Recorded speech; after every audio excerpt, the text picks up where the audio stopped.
દાળવડા એકદમ ગરમા ગરમ આપે છે, બહુ ફર્સ્ટ ક્લાસ છે. ચટણી તો એટલી ટેસ્ટી છે ને કે જેની વાત જ ના પૂછો.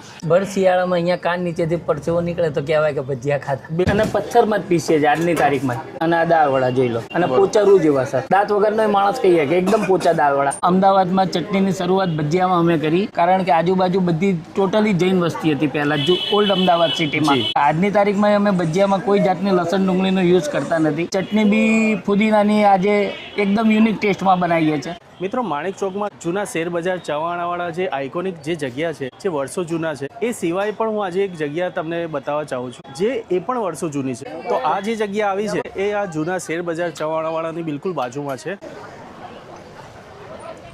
તો પ્રજાપતિ સાહેબ, આપણે સૌ પ્રથમ આપણું પૂરું નામ જણાવો દર્શક. મારું નામ છે મહેશ ઈશ્વરભાઈ પ્રજાપતિ. બરોબર છે મહેશભાઈ, આપણે શું વસ્તુ ફેમસ છે આપણે? અમારી માણેક ચોકની અંદર મેથીના ગોટા, જે 12 મહિના અમે મેથીમાં જ બનાવીએ છીએ, પ્લસ અમે વાટી દાળના દાળવડા બનાવીએ છીએ, જે અમે આજની તારીખમાં મશીનનો ઉપયોગ નથી કરતા, પથ્થર ઉપર જ પીસીએ છીએ અમે.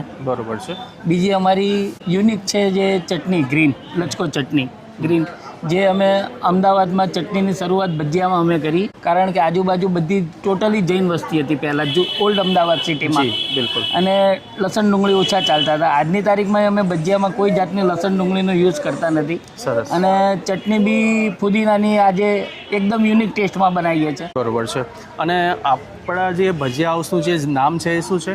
એ ગિરધારી ભજીયા હાઉસ છે. ગિરધારી ભજીયા હાઉસ. અને કેટલા વર્ષ જૂની છે આ દુકાન? અમારી કરીબન મારી ચોથી પેઢી છે, લગભગ 100 વર્ષ જૂની છે સર. અચ્છા, આપનું પણ હેરિટેજ છે.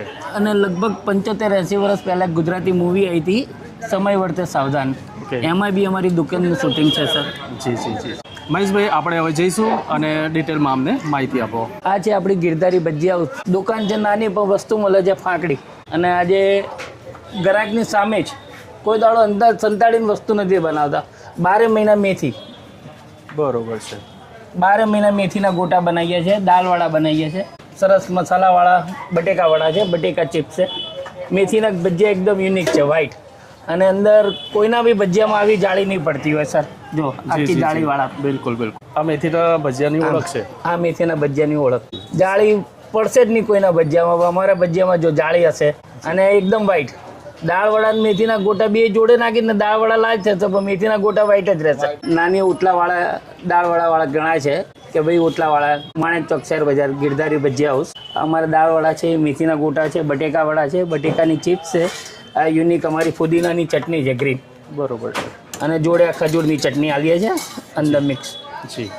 લીલા મરચાં આલીએ છે, 3 જાતની ચટણી આલીએ છે ગ્રાહકને.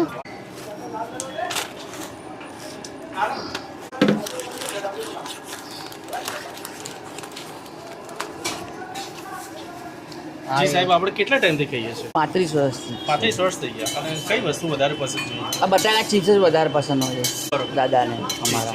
જ્યારે પણ આવીએ દાદા અમને આ બટાકા ચિપ્સ જ ખાઈએ છીએ. આમ દાળવડા છે સર, વાટી દાળના દાળવડા બનાવીએ છીએ, અને પથ્થરમાં જ પીસીએ છીએ આજની તારીખમાં. કોઈ જાતની મશીનરીનો ઉપયોગ કરતા નથી. બરોબર છે. મોટો પથ્થર જેની ઉપર જ પીસીએ છીએ. દેશી અને હા, અને આ દાળવડા જોઈ લો, બરોબર છે. એકદમ જાળીવાળા અને યુનિક, અને પોચા રૂ જેવા સર, એકદમ દાંત વગરનો માણસ કહીએ કે એકદમ પોચા દાળવડા. સરસ. કારણ કે પથ્થરમાં પીસીએ છીએ સર, એટલે. જી. મેથીના ગોટા, બટેકાવાળા, બટેકા ચિપ્સ. તમામ વ્યુઅર્સને જણાવવા માંગુ છું કે તમે રાત્રિ બજારમાં આવીને તો ખૂબ નાસ્તો કર્યો છે, પણ આ દિવસે એક આ ખાવ ગલી કહેવાય છે, માણેક ચોક શેર બજારની ગલીમાં ખાઉદરા ગલી, ખાવ ગલી કહેવાય છે. ઓરિજિનલ ખાવ ગલી તરીકે આ માણેક ચોકની શેર બજારની ગલી. એમાં તમે જૂના શેર બજાર ચવાણાવાળા ત્યાં આવો તો બાજુમાં જ ભજીયાવાળા છે, સેન્ડવિચવાળા છે, અમારી ઘણી બધી અહીંયા આગળ છે નાસ્તા ગલીમાં. એમાં આવીને તમે અમારા ભજીયાનો, અમારી ચટણી ફુદીનાની, દાળવડા અવશ્ય ટેસ્ટ કરો. તમને ખૂબ મજા આવશે, ખૂબ આનંદ આવશે. તમને એવું લાગશે કે ના, તમે ઓરિજિનલ ભજીયા ખાધા છે. બીજું, આજે જૂના ઓલ્ડ માણેક ચોક સિટીમાં પહેલા જૈનોની પુષ્કળ, આજુબાજુની પૂળોમાં જૈનોની પુષ્કળ વસ્તી હતી. લસણ ડુંગળીનો ઉપયોગ થતો નતો. એ લોકો લસણ ડુંગળી ખાય નહીં. આજની તારીખમાં બી અમે એ જ પદ્ધતિથી દાળવડામાં કોઈ જાતનો લસણ ડુંગળી કે કશોનો ઉપયોગ કરતા નથી. મેથીના ગોટામાં બી લસણ ઉપયોગ કરતા નથી, કે દાળવડામાં ડુંગળી કે લસણ પેલા આમ જ નાખતા નથી. એના હિસાબે અમે એક વિકલ્પ શોધ્યો હતો. એ ટાઈમમાં અમારા બાપ દાદાઓ એવો વિકલ્પ શોધ્યો હતો કે ભજીયા જોડે શું આપવું, લસણ ડુંગળી ખવડાવવા નથી. તો એટલે અમે લચકો ચટણીનો અમે કોન્સેપ્ટ કાઢ્યો એ ટાઈમની અંદર, જે ફુદીનો, લીલા ધાણા અને મરચાં અને બીજા અલગ અલગ મસાલા પડે છે, એ રીતે આખી લચકો ચટણી બનાવી અને એ લોકોને પુષ્કળ મજા આવી. આ ટેસ્ટ ચટણીનો બહુ મજા આવે છે. તમે અવશ્ય ચોક્કસ આવો, અમારી ચટણીનો ટેસ્ટ કરો, તમને ખૂબ મજા આવશે. એની હું પોતે ખાતરી આપું છું. મિત્રો ડુંગળી મરચાં સાથે તો ભજીયામાં ટેસ્ટ એડ થઈ જ જતો હોય છે. આમના જે ડુંગળી લસણ વગરના જે ભજીયા છે ને એ બોસ બનાવવા પ્લસ એમાં ટેસ્ટ જાળવી રાખો પ્લસ એ શુદ્ધતાની ખાતરી આલવી એ બહુ મહત્વની વાત છે. અને જૂની જે ખાવ ગલી કહેવાય છે ને એ આ છે. જૂના શેરબજાર ચવાણાવાળાની ગલીમાં આ ગીરધારી ભજીયા હાઉસના ગલીમાં આ જે ગલી જે છે ને એ કહેવાય છે જૂની ખાવ ગલી, જેમાં તમને દિવસે પણ ઘૂઘરા સેન્ડવિચ ને ચીઝ ક્લબ સેન્ડવિચ ને અલગ અલગ ટાઈપની સેન્ડવિચો પણ મળી જાય છે.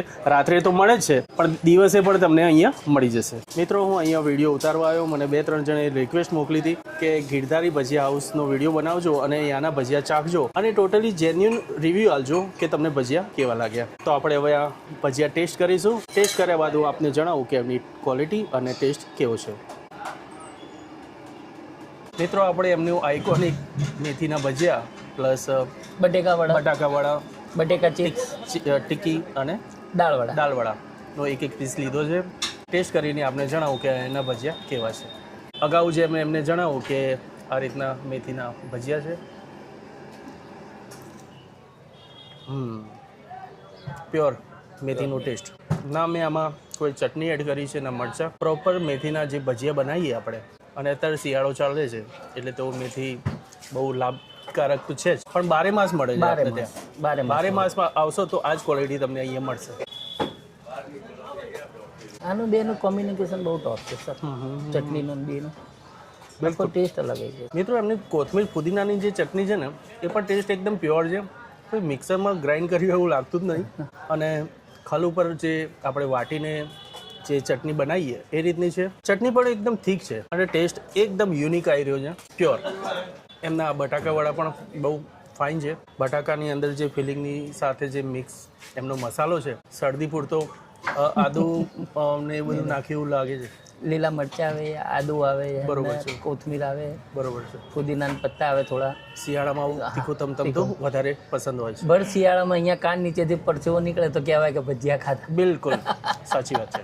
મિત્રો આલુ ટિક્કીમાં પણ કોઈ જાતનું ઓવર કુક નથી કે ઓવર ફ્રાય નથી. ખાલી બિસ્કિટ ખાતા હોય ને એવું લાગશે. એકદમ બિલકુલ સરસ, એકદમ ક્રિસ્પી. ચટણી આઇકોનિક છે.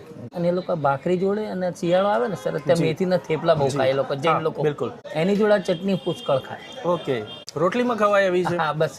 બ્રેડમાં જો લગાવી દો ને તો સેન્ડવિચ બની જાય એ ટાઈપની છે. બિલકુલ. હવે ટ્રાય કરું છું એમના દાળવડા. દાળવડામાં પણ દાળની ફિલિંગ દેખાઈ રહી છે. એવું નથી કે કોઈ દાળ મિક્સ કરી હોય. અમુક લોકો આમ સસ્તા વેચવા માટે બધું મિક્સ કરીને આલ દેતા હોય. પ્યોર મગની મોગર દાળ છે. આ રીતની વ્હાઇટનેસ બી નહીં આવે કોઈનામાં. મિત્રો અમદાવાદમાં આઇકોનિક જેટલા દાળવડા છે એમાં અંબિકા દાળવડા હોય કે આણંદના દાળવડા હોય કે ગુજરાતના દાળવડા હોય, એ ટાઈપનો ટેસ્ટ આવી રહ્યો છે. પ્યોર દાળવડાનો ટેસ્ટ. જે આપનું નામ જણાવશો? મિહિર પટેલ. અચ્છા મિહિરભાઈ, કેટલા ટાઈમથી અહીંયા જમવાનું? હું સમજો કે 2011થી જોબ કરું છું માણેક ચોકમાં. ઓકે બરાબર. અને વર્ષોથી અમે ખાઈએ છીએ ભજીયા, દાળવડા, ઓકે. બટેકાવાળા, એ બધું વર્ષોથી સારું વસ્તુ બનાવે. સારું વસ્તુ એ સારી બનાવે. બરોબર. મિત્રો જ્યારે પણ આવશો તો તમને ગરમ ગરમ જ સર્વ કરવામાં આવશે. તો આપણે અહીંયા એક કસ્ટમર છે, એ બેન જોડે વાત કરીશું. બેન, કઈ વસ્તુ સારી લાગી તમને? શું ખાધું તમે? જરા અમે અહીંયા માણેકચોકમાં કામથી જ આવ્યા હતા, જ્વેલર્સના કામથી. તો બેન કહે છે કે ચલો આપણે નાસ્તો કરાવજો. મેં ચલો નાસ્તો, તો કે અહીંયા સરસ મળે છે. બી સારું, ચલો ત્યારે જઈએ ટેસ્ટ કરે. તમે કહો શું ખાશો શું ખાશો? મેં ચલો દાળવડાની પસંદગી કરીએ છીએ. દાળવડા એકદમ ગરમા ગરમ આપે છે, બહુ ફર્સ્ટ ક્લાસ છે. દાળવડાને આમ તોડીને જોઈએ તો અંદર મરચાંનો ટેસ્ટ બી એટલો સરસ છે. અને કોઈ બી જગ્યાએ દાળવડા ખાઈએ તો આપણે ડુંગળી ને મરચાં ને એવું બધું આપણને સાથે આપે છે. જ્યારે આમાં ચટણી સાથે, ચટણી તો એટલી ટેસ્ટી છે ને કે જેની વાત જ ન પૂછો. હું મારી લાઈફમાં મારી જિંદગી અહીંયા નીકળી છે અને ફર્સ્ટ ટાઈમ હું અહીંયા ખાવા માટે આવી. તો અહીંયા આવું જ છું, જેટલી વાર આવું એટલી વાર આવું છું અહીંયા. અને મને એના બધું ગરમ જ અને તાજું જ બનાવી આપે, એવું નહીં કે બનાવેલા ગરમ કરીને આપે. અમારે ત્યાં અમારી પેઢી દર પેઢી તો અમે ચાલીએ જ છે, પણ અમારી જોડે ને જોડે અમારા કારીગરને અમે નથી બદલતા. આ જે બાબો છે ઈશ્વર, એ અમારા ત્યાં છે અત્યારે. એના પપ્પા છે લાલાભાઈ, એ બી અમારા ત્યાં હતા. અને એમનાય ફાધર અમારા ત્યાં હતા. એટલે કારીગર બી અમારા ત્યાં દર પેઢી ચાલે છે. તો મિત્રો આજે આપણે મુલાકાત લીધી મહેશભાઈ પ્રજાપતિની, અને એમની જે આ ભજીયાની જે શોપ છે એમનું નામ છે ગીરધારી ભજીયા હાઉસ. તો આપણા વ્યુઅર્સને કંઈ કહેવા માગશો? મારા વ્યુઅર્સને એ જ કહું છું કે તમે આવો, શેરબજારની ગલીમાં રાત્રે તો ખૂબ તમે નાસ્તો કરો છો, પણ દિવસે આવો, ખાવ ગલીમાં આવો, ખાવ ગલીના અંદર આવો અને તમને દરેક વસ્તુ ઓરિજિનલ વસ્તુ મળશે, દરેક વસ્તુ તમને ટેસ્ટી મળશે.